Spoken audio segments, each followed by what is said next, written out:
Hi everyone, it's Pete here. So I thought I'd do a review of my Kyosho Mad Van VE Brushless. I'm going to break this down into categories, and the first category is looks. Now, I think most people agree this thing looks fantastic with its scale looking van body.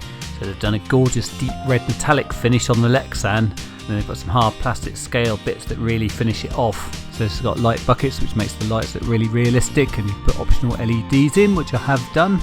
So the lovely body shell is probably its greatest asset, but maybe it's also its greatest weakness, which brings me on to the next category, which is durability.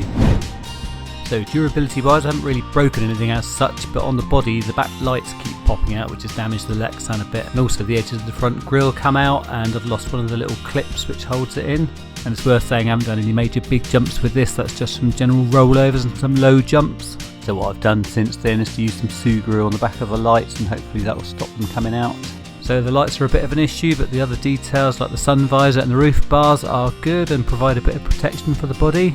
So everything else has been fine. The plastics on the chassis and the suspension and everything is so bendy that I would imagine they would bend rather than break. One problem I did have is that one of the front drive shafts partially came out during a bad landing, and it slightly mangled one of the plastic drive cups. I think that possibly happened because of how bendy the suspension is. One thing it could have really done with is a bigger front bumper to protect it better from crashes and bad landings.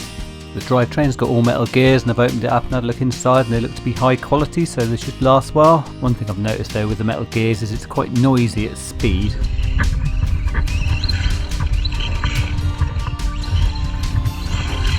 But I don't think there's actually anything wrong with it, because I've seen other people comment about this on YouTube.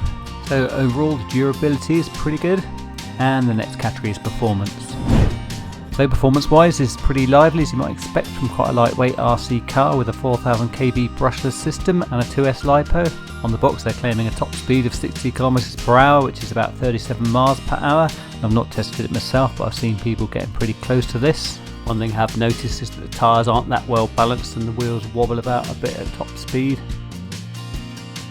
The ESC could actually take a 3S LiPo, but to be honest it's plenty quick enough on 2S. The handling's really nice on this, and it's easy to throw it around and slide it around corners. The tyres are grippy enough on most surfaces, but they slide around a little bit on wet grass. This works well in the forest under that general loose stuff you get under the trees. And it's really good for jumps, and you can adjust the angle of it in the air quite easily using the throttle.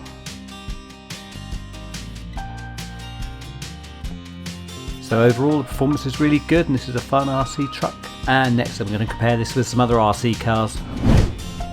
Now the obvious comparison is with the Tamiya Lunchbox. It's got a similar retro style 80s van body and monster truck wheels and tyres. That is pretty much where the comparison ends though, because they're very different in terms of the chassis and the handling. And obviously this one's 4-wheel drive, whereas the Lunchbox is 2-wheel drive. Fair to say the Mad Van handles way better with its low centre of gravity and double wishbone suspension. The Lunchbox on the other hand is hilarious retro fun, but it handles like a Lunchbox.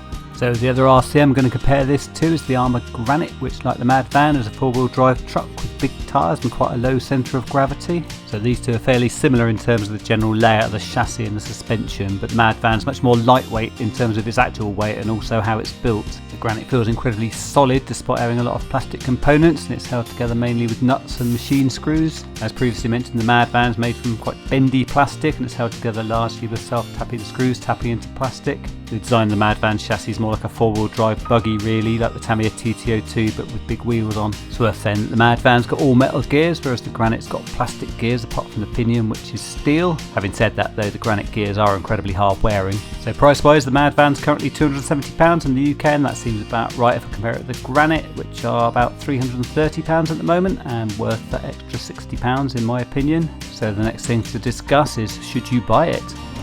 Well, if you're after something that looks really cool, then this one scores highly. I'd class this as a fairly tough park or forest basher. I think the body will take a fair beating apart from those lights which may fall out. Worth saying the replacement body sets for this are really expensive, so you might want to find an alternative shell for bashing. I'm using the shell from my FTX Bugster, which fits reasonably well, and you can buy these quite cheaply. If you wanted an RC to do bigger jumps and really beat around, then maybe look at the aforementioned Arrma Granite. So that's about all I've got to say about the Mad Van VE for now, and I hope you found at least some of it useful. If I discover any new problems with this after I post the video, then I'll write about it in the comments. I'll leave you with a bit more run footage. Thanks ever so much for watching, and I'll see you next time.